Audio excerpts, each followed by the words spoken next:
Tempa Sempa. El poder del yoga y la meditación.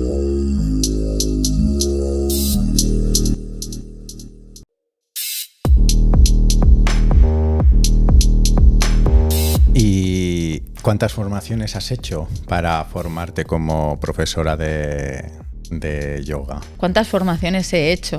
Pues supongo que ante tantos estilos de yoga, pues supongo que habrá que hacer una formación de cada estilo de yoga, ¿o no es así? Es que soy un completo ignorante de esto. Pues la verdad es que he hecho muchas formaciones de yoga. He hecho de Hatha, 200 horas. Después, a los años, después de coger experiencia, en la misma escuela hice las 300, que me convertían en maestra. Aunque es un título que no me gusta, pero bueno, diferenciamos así. Las 200 horas es profesor o instructor y 300 más, o sea, 500, te dan el título de maestría. Y fueron en Hatha Sivananda, para tener una base bien sólida. Para mí es la base que te da la estructura para todos los otros estilos. También me he formado en Ashtanga. Aquí la práctica es diferente y la forma de aprender la serie es diferente. Pero sigue siendo Hatha, siguen siendo posturas. Me he formado en yoga para niños, me he formado en Nidra, me he formado en Vinyasa, con una persona además bastante conocida, que no voy a nombrar aquí. ¿Qué más? Yo he estudiado filosofía con diferentes maestros. No se trata siempre de títulos, ¿no? De horas certificadas. Bueno, también me he formado en Rocket hace muy poquito.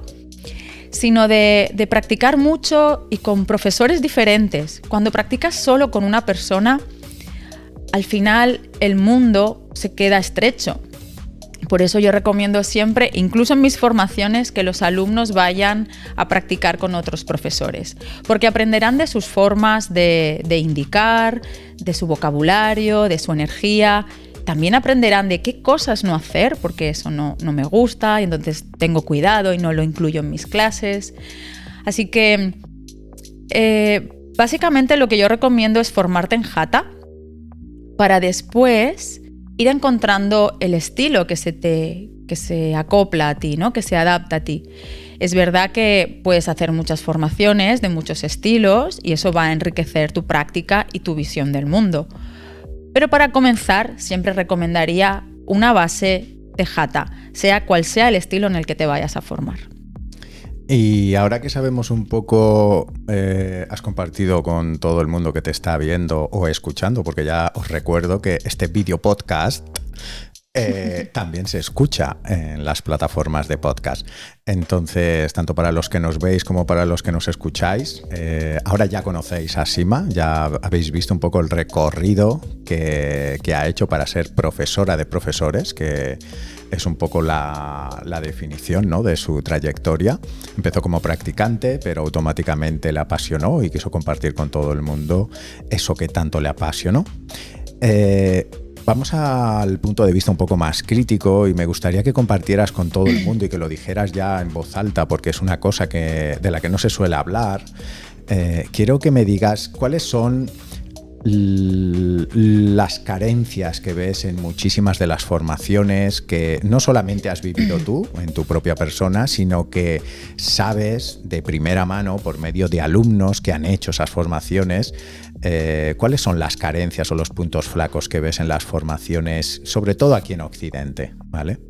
El punto más débil que encuentro en las formaciones es que los profesores, algunos de ellos, parece que se guardan cosas en la manga, ¿no? Que no quieren explicar todo lo que saben, ya sea de filosofía, de ajustes, incluso muchas veces del mundo empresarial dentro del yoga. Algunas alumnas que han hecho otras formaciones me dicen: sí, bueno, en mi formación hablamos un poquito del precio, pero no me han dicho cómo puedo llegar a los alumnos, cómo puedo utilizar las redes, si hay plataformas que me ayudan a vender, qué es esto del autónomo, qué son los impuestos. Entonces, hay una parte que se queda muy floja, que es esta, es acompañar al alumno en todo el proceso, en todo lo que vendrá después, en cómo entrar en este mundo del yoga para que sea también un sustento para ti. Eso por una de las partes. Por otra, muchas veces también el punto débil es, en realidad, darle al alumno una voz como profesor.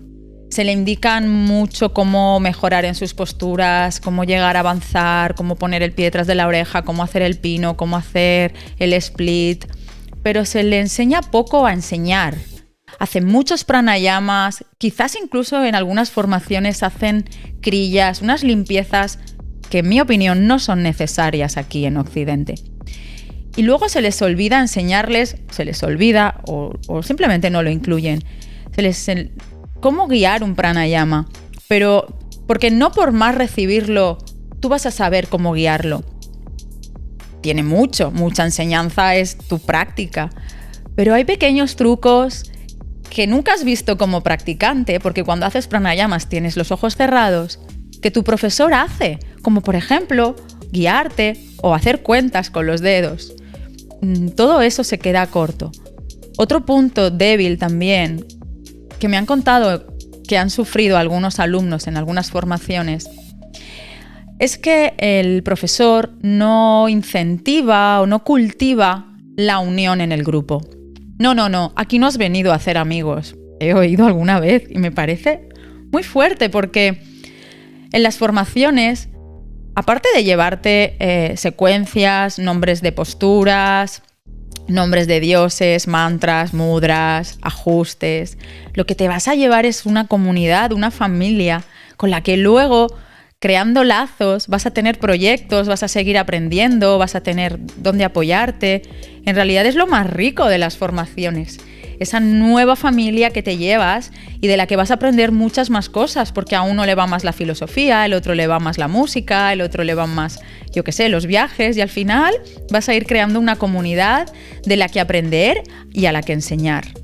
Y esto en algunas formaciones, de hecho tengo alumnos que han dejado esas formaciones y se han venido a la de Shimaya porque otras personas decían, no, en Shimaya mola mucho lo que ella nos cuenta y cómo aprendemos, pero mola mucho más la familia que hemos creado. Así que una de las partes débiles también es esa, donde se queda demasiado serio todo, demasiado individual y se olvida que el yoga también es compartir.